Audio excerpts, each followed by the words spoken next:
नमस्कार दोस्तों, आप सभी को राधे राधे और जय श्री राम। आप सभी का हमारी इस नई वीडियो में स्वागत है। इस वीडियो में मैं आपको माघ पूर्णिमा के से संबंधित एक छोटी सी कथा साझा करूंगा। आप सभी उसे सुनिए और अपने साथीजनों को सुनाइए। तो कथा इस प्रकार है। पौराणिक कथा के अनुसार एक बार जब सृष्टि के पालनहार श्री हरि विष्णु क्षीर सागर में विश्राम कर रहे थे तो उस समय नारद जी प्रकट हुए। नारद जी को देख प्रभु श्री हरि विष्णु ने कहा कि हे महर्षि, आपके आने का क्या कारण है। तब नारद जी ने बताया कि मुझे ऐसा कोई उपाय या सुझाव बताएं जिसे करने से लोगों का कल्याण हो सके। तब श्री हरि विष्णु जी ने कहा कि जो साधक संसार के सुखों को भोगना चाहता है और मृत्यु के बाद परलोक या वैकुंठ की प्राप्ति करना चाहता है तो वह पूर्णिमा तिथि के दिन पूरी श्रद्धा और आराधना से सत्यनारायण की पूजा अर्चना और कथा करनी होगी। इसके बाद नारद मुनि ने श्री हरि विष्णु ने व्रत विधि के बारे में विस्तार से ज्ञान दिया। श्री हरि विष्णु ने नारद जी को विधिवत पूर्वक ज्ञान दिया। साथ ही विष्णु जी ने कहा कि इस व्रत में दिन भर उपवास रखना शुभ माना जाता है और शाम को भगवान सत्यनारायण की कथा और पाठ करना चाहिए और प्रभु को भोग अर्पित करना चाहिए। ऐसा करने से सत्यनारायण देव प्रसन्न होकर अपना आशीर्वाद प्रदान करते हैं। माघ पूर्णिमा के दिन सत्यनारायण व्रत की कथा सुनने, पढ़ने और सुनाने का विशेष महत्व है।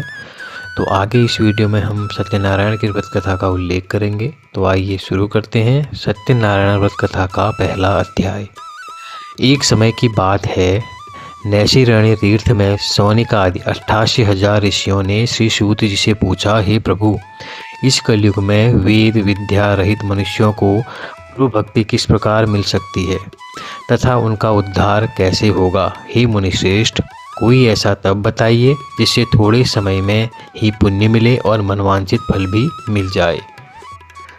इस प्रकार की कथा सुनने की हम इच्छा रखते हैं। सर्वशास्त्रों के ज्ञाता सूत जी बोले, हे वैष्णवों, मैं पूज्य, आप सभी ने प्राणियों के हित की बात पूछी है, इसलिए मैं एक ऐसे व्रत को आप लोगों को बताऊंगा जिसे नारद जी ने लक्ष्मी नारायण जी से पूछा था और लक्ष्मीपति ने मुनिश्रेष्ठ नारद जी से कहा था। आप सब इसे ध्यान से सुनिए। एक समय की बात है, योगीराज नारद जी दूसरों के हित की इच्छा लिए अनेक लोगों को घूमते हुए मृत्युलोक में आ पहुँचे। यहाँ उन्होंने अनेक योनियों में जन्मे प्रायः सभी मनुष्यों को अपने कर्मों द्वारा अनेक दुखों से पीड़ित देखा। उनका दुख देख नारद जी सोचने लगे कि कैसा यत्न किया जाए जिस करने से निश्चित रूप से मानव के दुखों का अंत हो जाए। इसी विचार पर मनन करते हुए वह विष्णुलोक में गए। वहाँ वह देवों के ईश नारायण की स्तुति करने लगे, जिनके हाथों में शंख, चक्र, गदा और पद्म थे, गले में वरमाला पहने हुए थे। स्तुति करते हुए नारद जी बोले, हे भगवान, आप अत्यंत शक्ति से संपन्न हैं। मन तथा वाणी भी आपको नहीं पा सकती है। आपका आदि मध्य तथा अंत नहीं है। निर्गुण स्वरूप सृष्टि के कारण भक्तों के दुख को दूर करने वाले हैं। आपको मेरा नमस्कार है। नारद जी की स्तुति सुन विष्णु भगवान बोले, हे मुनिश्रेष्ठ, आपके मन में क्या बात है। आप किस काम के लिए पधारे हैं, उसे निसंकोच कहो। इस पर नारद जी बोले कि मृत्युलोक में अनेक योनियों में जन्मे मनुष्य अपने कर्मों के द्वारा अनेक दुखों से दुखी हो रहे हैं। हे नाथ, आप मुझ पर दया रखते हैं तो बताइए कि वो मनुष्य थोड़े प्रयास से ही अपने दुखों से कैसे छुटकारा पा सकते हैं। श्री हरि बोले, हे नारद, मनुष्यों की भलाई के लिए तुमने बहुत अच्छी बात पूछी है, जिसके करने से मनुष्य मोह से छूट जाता है। वह बात मैं कहता हूँ, उसे सुनो। स्वर्गलोक व मृत्युलोक दोनों में एक दुर्लभ उत्तम व्रत है जो पुण्य देने वाला है। आज प्रेमवश होकर मैं उसे तुमसे कहता हूँ। श्री सत्यनारायण भगवान का यह व्रत अच्छी तरह विधान पूर्वक करने से मनुष्य तुरंत ही यहाँ सुख भोग कर मरने पर मोक्ष पाता है। श्री हरि के वचन सुन नारद जी बोले कि उस व्रत का फल क्या है। और उनका विधान क्या है, यह व्रत किसने किया था, इस व्रत को किस दिन करना चाहिए, सभी कुछ विस्तार से बताएं। नारद जी की बात सुनकर श्रीहरि बोले, दुख व शोक को दूर करने वाला यह सभी स्थानों पर विजय दिलाने वाला है। मानव को भक्ति व श्रद्धा के साथ शाम को श्री सत्यनारायण की पूजा धर्मपरायण होकर ब्राह्मणों व बंधुओं के साथ करनी चाहिए। भक्ति भाव से ही नैवेद्य, केले का फल, घी, दूध और गेहूं का आटा स्वाया लें। गेहूं के स्थान पर साठे का आटा, शक्कर तथा गुड़ लेकर वह सभी भक्षण योग्य पदार्थों को मिलाकर भगवान का भोग लगाएं। ब्राह्मणों सहित बंधु बांधवों को भी भोजन कराएं, उसके बाद स्वयं भोजन करें। भजन कीर्तन के साथ भगवान की भक्ति में लीन हो जाएं। इस तरह सत्यनारायण भगवान का यह व्रत करने से मनुष्य की सारी इच्छाएं निश्चित रूप से पूरी होती हैं। इस कली काल अर्थात कलयुग में मृत्युलोक में मोक्ष का यही एक सरल उपाय बताया गया है। श्री सत्यनारायण व्रत कथा का पहला अध्याय यहाँ पर पूर्ण होता है। बोलिए सत्यनारायण भगवान की जय। अब हम शुरू करते हैं सत्यनारायण भगवान की व्रत कथा का दूसरा अध्याय। सूत जी बोले, हे ऋषियों, जिसने पहले समय में इस व्रत को किया था उसका इतिहास कहता हूँ, ध्यान से सुनो। सुंदर काशीपुर नगरी में एक अत्यंत निर्धन ब्राह्मण रहता था। भूख प्यास से परेशान वह धरती में घूमता रहता था। ब्राह्मणों से प्रेम करने वाले भगवान ने एक दिन ब्राह्मण का वेश धारण कर उसके पास जाकर पूछा, हे विप्र, नित्य दुखी होकर तुम पृथ्वी पर क्यों घूमते हो? दीन ब्राह्मण बोला, मैं निर्धन ब्राह्मण हूँ, भिक्षा के लिए धरती पर घूमता हूँ। हे भगवान, यदि आप इसका कोई उपाय जानते हो तो बताइए। वृद्ध ब्राह्मण कहता है कि सत्यनारायण भगवान मनोवांछित फल देने वाले हैं, इसलिए तुम उनका पूजन करो। इसे करने से मनुष्य सभी दुखों से मुक्त हो जाता है। वृद्ध ब्राह्मण बनकर आए सत्यनारायण भगवान उस निर्धन ब्राह्मण को व्रत का सारा विधान बताकर अंतर्धान हो गए। ब्राह्मण मन ही मन सोचने लगा कि जिस व्रत को वृद्ध ब्राह्मण करने को कहा गया है, वह मन ही मन सोचने लगा कि जिस व्रत को वृद्ध ब्राह्मण करने को कहा गया है, मैं उसे जरूर करूँगा। यह निश्चय करने के बाद उसे रात में नींद नहीं आई। वह सवेरे उठकर सत्यनारायण भगवान के व्रत का निश्चय कर भिक्षा के लिए चला गया। उस दिन निर्धन ब्राह्मण को भिक्षा में बहुत धन मिला, जिससे उसने बंधु बांधवों के साथ मिलकर श्री सत्यनारायण भगवान का व्रत संपन्न किया। भगवान सत्यनारायण का व्रत संपन्न करने के बाद वह निर्धन ब्राह्मण सभी दुखों से छूट गया और अनेक प्रकार की संपत्तियों से युक्त हो गया। उसी समय से यह ब्राह्मण हर माह इस व्रत को करने लगा। इस तरह सत्यनारायण भगवान के व्रत को जो मनुष्य करेगा वह सभी प्रकार के पापों से छूटकर मोक्ष को प्राप्त करेगा। जो मनुष्य इस व्रत को करेगा वह सभी सुखों से युक्त हो जाएगा, दुखों से मुक्त हो जाएगा। सूत जी बोले कि इस तरह से नारद जी से नारायण जी का कहा हुआ श्री सत्यनारायण व्रत को मैंने तुमसे कहा। हे विप्रो, मैं अब और क्या कहूँ? ऋषि बोले, हे मुनिवर, संसार में उस विप्र से सुनकर और किस किस ने इस व्रत को किया, हम सब इस बात को सुनना चाहते हैं। इसके लिए हमारे मन में श्रद्धा का भाव है। सूत जी बोले, हे मुनियों, जिसने इस व्रत को किया है वो सब सुनो। एक समय वही विप्र धन व ऐश्वर्य के अनुसार अपने बंधु बांधवों के साथ इस व्रत को करने के लिए तैयार हुआ। उसी समय एक लकड़ी बेचने वाला बूढ़ा आदमी आया और लकड़ियां बाहर रखकर अंदर ब्राह्मण के घर में गया। प्यास से दुखी वह लकड़हारा उनको व्रत करते देख विप्र को नमस्कार कर पूछने लगा कि आप क्या कर रहे हैं? तो उन्होंने बताया कि व्रत कर रहा हूँ तथा इसे करने से क्या फल मिलेगा, कृपया मुझे भी बताएं। ब्राह्मण ने कहा कि सब मनोकामनाओं को पूरा करने वाला यह सत्यनारायण भगवान का व्रत है। इनकी कृपा से ही मेरे घर में धन धान्य की वृद्धि हुई है। विप्र से सत्यनारायण व्रत के बारे में जानकर लकड़हारा बहुत प्रसन्न हुआ। चरणामृत लेकर वह प्रसाद खाने के बाद वह अपने घर गया। लकड़हारे ने अपने मन में संकल्प किया कि आज लकड़ी बेचने से जो धन मिलेगा उसी से सत्यनारायण भगवान का उत्तम व्रत करूंगा। मन में इस विचार को ले बूढ़ा आदमी सिर पर लकड़ियां रख उस नगर में बेचने गया जहां धनी लोग सबसे ज़्यादा रहते थे। उस नगर में उसे अपनी लकड़ियों के दाम पहले से ही 4 गुना अधिक मिलता है। बूढ़ा प्रसन्नता के साथ दाम लेकर केले, शक्कर, घी, दूध, दही और गेहूं का आटा लेकर और सत्यनारायण भगवान के व्रत की अन्य सामग्रियां लेकर अपने घर आ गया। वहाँ उसने अपने बंधु बांधवों को बुलाकर विधि विधान से सत्यनारायण भगवान का पूजन और व्रत किया। इस व्रत के प्रभाव से वह बहुत बूढ़ा, लकड़हारा, धन, पुत्र आदि से युक्त होकर समस्त सुख भोग अंतकाल में वैकुंठ धाम चला गया। श्री सत्यनारायण व्रत कथा का दूसरा अध्याय यहाँ संपूर्ण होता है। बोलिए सत्यनारायण भगवान की जय। सत्यनारायण भगवान व्रत कथा का तीसरा अध्याय शुरू करते हैं। सूत जी बोले, हे श्रेष्ठ मुनियों, जब आगे की कथा कहता हूँ। पहले समय में उल्कामुख नाम का एक बुद्धिमान राजा था। वह सत्यवक्ता और जितेंद्रिय था। प्रतिदिन देवस्थानों पर जाता और निर्धनों को धन देकर उसके कष्ट दूर करता था। उसकी पत्नी कमल के समान मुख वाली तथा सती साध्वी थी। भद्रशिला नदी के तट पर उन दोनों ने श्री सत्यनारायण भगवान का व्रत किया। उसी समय साधु नाम का एक वैश्य आया। उसके पास व्यापार करने के लिए बहुत सा धन भी था। राजा को व्रत करते देखकर वह विनय के साथ पूछने लगा, हे राजन, भक्तिभाव से पूर्ण होकर आप क्या कह रहे हैं? मैं सुनने की इच्छा रखता हूँ, तो आप मुझे बताएं। राजा बोला, हे साधु, मैं अपने बंधु बांधवों के साथ पुत्रादि की प्राप्ति के लिए एक महाशक्तिमान श्री सत्यनारायण भगवान का व्रत व पूजन कर रहा हूँ। राजा के वचन सुन साधु आदर से बोला, हे राजन, मुझे इस व्रत का सारा विधान कहिए। आपके कथनानुसार मैं भी इस व्रत को करूँगा। मेरी भी संतान नहीं है और इस व्रत को करने से निश्चित रूप से मुझे संतान की प्राप्ति होगी। राजा से व्रत का सारा विधान सुन व्यापार से निवृत्त हो वह अपने घर गया। साधु ने अपनी पत्नी को संतान देने वाले इस व्रत का वर्णन कह सुनाया और कहा कि जब मेरी संतान होगी तब मैं इस व्रत को करूँगा। साधु ने इस तरह के वचन अपनी पत्नी लीलावती से कहे। एक दिन लीलावती पति के साथ आनंदित हो सांसारिक धर्म में प्रवृत्त होकर सत्यनारायण भगवान की कृपा से गर्भवती हो गई। 10वें महीने से उसे गर्भ से सुंदर कन्या ने जन्म लिया। दिनों दिन वह ऐसे बढ़ने लगी जैसे शुक्ल पक्ष का चंद्रमा बढ़ता है। माता पिता ने अपने कन्या का नाम कलावती रखा। एक दिन लीलावती ने मीठे शब्दों में अपने पति को याद दिलाया कि आपने सत्यनारायण के जिस व्रत को करने का संकल्प लिया था उसे करने का समय आ गया है। आप इस व्रत को करिए। साधु बोला कि हे प्रिय, इस व्रत को मैं विवाह पर करूँगा। इस व्रत को मैं उसके विवाह पर करूँगा। इस प्रकार अपनी पत्नी को आश्वासन देकर वह नगर को चला गया। कलावती पिता के घर में रह वृद्धि को प्राप्त हो गई। साधु ने एक बार नगर में अपनी कन्या को सखियों के साथ देखा तो तुरंत ही दूत को बुलाया और कहा कि मेरी कन्या के योग्य वर देख कर आओ।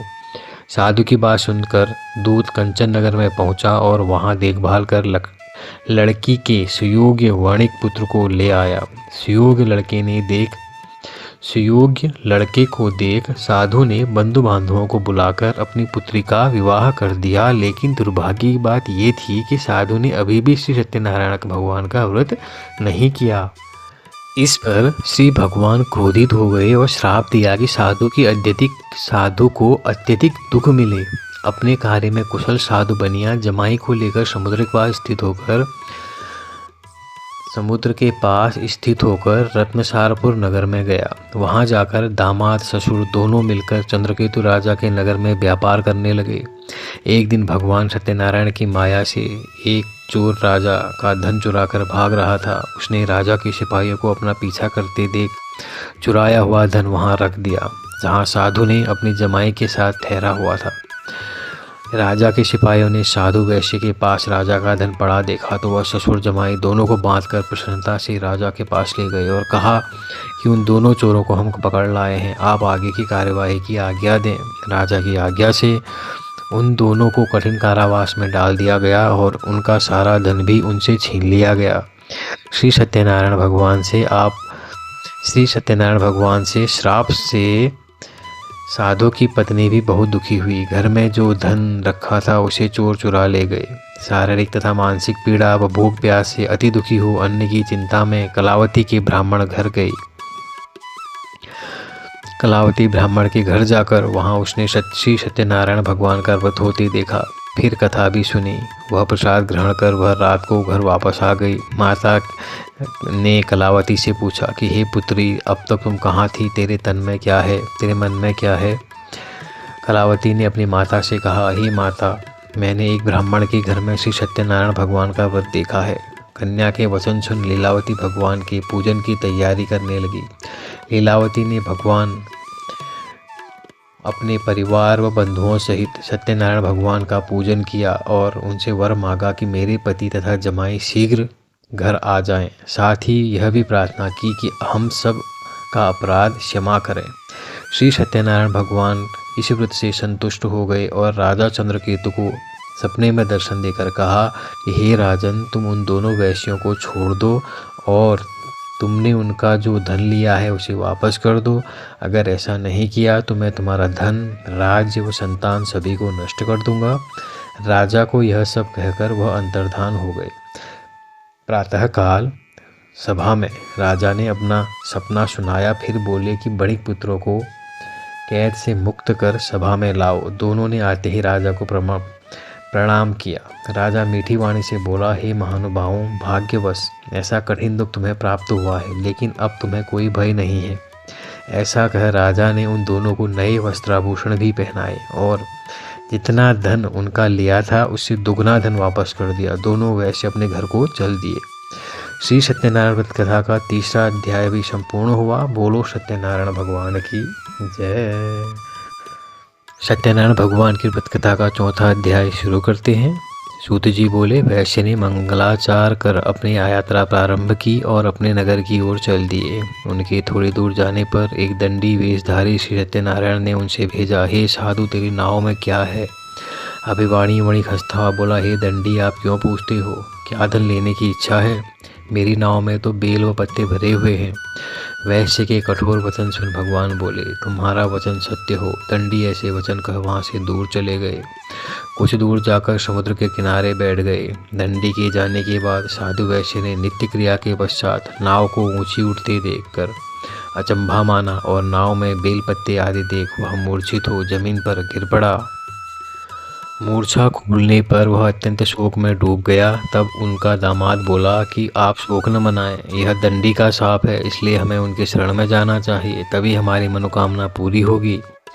दामाद जी की बात सुनकर वह दंडी के पास वापस पहुंचा और अत्यंत भक्तिभाव नमस्कार करके बोला, मैंने आपसे जो असत्य वचन कहे थे उनके लिए मुझे क्षमा दें। ऐसा कहकर महान शोकातुर हो रोने लगा। तब दंडी भगवान बोले, हे वणिक पुत्र, मेरी आज्ञा से बार बार तुम्हें दुख प्राप्त हुआ है, तू मेरी पूजा से विमुख हुआ। साधु बोला, हे भगवान, आपकी माया से ब्रह्मा आदि देवता भी आपके रूप को नहीं जानते, तब मैं अज्ञानी कैसे जान सकता हूँ? आप प्रसन्न होइए, अब मैं सामर्थ्य के अनुसार आपकी पूजा करूँगा, मेरी रक्षा करो और पहले के समान नौका में धन भर दो। साधु वैश्य की भक्तिपूर्वक वचन सुनकर भगवान प्रसन्न हो गए और उसकी इच्छानुसार वरदान देकर अंतर्धान हो गए। ससुर जमाई जब नाव पर आए तो नाव धन से भरी हुई थी। फिर वहीं अपने अन्य साथियों के साथ सत्यनारायण भगवान का पूजन कर अपने नगर को चल दिए। जब नगर के नज़दीक पहुँचे तो दूत के घर पर खबर रखने के लिए भेज दिया। दूत साधु की पत्नी को प्रणाम कर कहता कि मालिक अपने दामाद सहित नगर के निकट आ गए हैं। दूत की बात सुन साधु की पत्नी लीलावती ने बड़े हर्ष के साथ सत्यनारायण भगवान का पूजन कर अपनी कलापुत्री कलावती से कहा कि मैं अपने पति के दर्शन को जाती हूँ, तो कार्य पूर्ण कर शीघ्र आ जा। माता के ऐसे वचन सुनकर कलावती जल्दी में प्रसाद छोड़ अपने पति के साथ चली गई। प्रसाद की अवज्ञा के कारण श्री सत्यनारायण भगवान रुष्ट हो गए और नाव सहित उसके पति को पानी में डुबो दिया। कलावती अपने पति को वहां न पाकर रोती हुई जमीन पर गिर गई। नौका को डूबा हुआ देख वो कन्या को रोता देख साधु दुखी होकर बोला कि हे प्रभु, मुझसे तथा मेरे परिवार से जो भूल हुई है उसे क्षमा करें। साधु के दीन वचन सुनकर श्री सत्यनारायण भगवान प्रसन्न हो गए और आकाशवाणी हुई, हे साधु, तेरी कन्या मेरे प्रसाद को छोड़कर आई है, इसलिए उसका पति अदृश्य हो गया है। यदि वह घर जाकर प्रसाद खाकर लौटती है तो इसका पति अवश्य मिलेगा। ऐसी आकाशवाणी सुन कलावती घर पहुंचकर प्रसाद खाती है और फिर आकर अपने पति के दर्शन करती है। उसके बाद साधु अपने बंधु बांधवों सहित श्री सत्यनारायण भगवान का विधि विधान से पूजन करता है। इस श्लोक में सुख भोग व अंततः स्वर्ग जाता है। श्री सत्यनारायण व्रत कथा का चौथा अध्याय अभी संपूर्ण हुआ। बोलिए श्री सत्यनारायण भगवान की जय। सत्यनारायण भगवान की व्रत कथा का पांचवा अध्याय शुरू करते हैं साथियों। सूत जी बोले, हे ऋषियों, मैं और भी एक कथा सुनाता हूँ, उसे भी ध्यानपूर्वक सुनो। प्रजा पालन में लीन तुंगध्वज नाम का एक राजा था। उसने भी भगवान का प्रसाद त्याग कर बहुत ही दुख सान लिया। एक बार वन में जाकर वन्य पशुओं को मारकर वह बड़ के पेड़ के नीचे आ गया। वहाँ उसने ग्वालों को भक्तिभाव से अपने बंधुओं सहित सत्यनारायण भगवान का पूजन करते देखा। अभिमानवश राजा ने उन्हें देखकर भी पूजा स्थान में नहीं गया और ना ही उसने भगवान को नमस्कार किया। ग्वालों ने राजा को प्रसाद दिया, लेकिन उसने वह प्रसाद भी नहीं खाया और प्रसाद को वहीं छोड़कर अपने नगर को चला गया। जब वह नगर को पहुंचा तो वहां सब कुछ तहस नहस हुआ पाया। तो वह शीघ्र ही समझ गया कि यह सब भगवान ने ही किया है। वह दोबारा ग्वालों के पास पहुंचा और विधिपूर्वक पूजा करके प्रसाद खाया तो श्री सत्यनारायण भगवान की कृपा से सब कुछ पहले जैसा हो गया। दीर्घ काल तक सुख भोगने के बाद मरणोपरांत उसे स्वर्गलोक की प्राप्ति हुई। जो मनुष्य परम दुर्लभ ईश्वर को करेगा तो भगवान सत्यनारायण की अनुकंपा से उसे धन धान्य की प्राप्ति हो गई। निर्धन धनी हो जाता है और भयमुक्त जीवन जीता है। संतानहीन मनुष्य को संतान सुख मिलता है और सारे मनोरथ पूर्ण होने पर मानव अंतकाल में वैकुंठ धाम को जाता है। सूत जी बोले, जिन्होंने पहले इस व्रत को किया है अब उनके दूसरे जन्म की कथा कहता हूँ। वृद्ध शतानंद ब्राह्मण ने सुदामा का जन्म लेकर मोक्ष की प्राप्ति की। लकड़हारे ने अगले जन्म में निषाद बनकर मोक्ष प्राप्त किया। उल्का मुख नामक राजा दशरथ होकर वैकुंठ को गए। साधु नाम के वैश्य ने मोरध्वज बनकर अपने पुत्र के आरे से चीरकर मोक्ष पाया। महाराज तुंगध्वज ने स्वयंभू होकर भगवान में भक्तियुक्त हो कर्म कर मोक्ष पाया। श्री सत्यनारायण व्रत कथा का 5वां अध्याय भी यहाँ पर संपूर्ण होता है। बोलिए श्री सत्यनारायण भगवान की जय। तो साथियों, इस प्रकार सत्यनारायण कथा के समस्त अध्याय 5वां अध्याय इस वीडियो में हमने पूरे किए हैं। आशा करते हैं यह वीडियो आपके लिए लाभान्वित होगी। आप सभी को राधे राधे, जय श्री राम, धन्यवाद।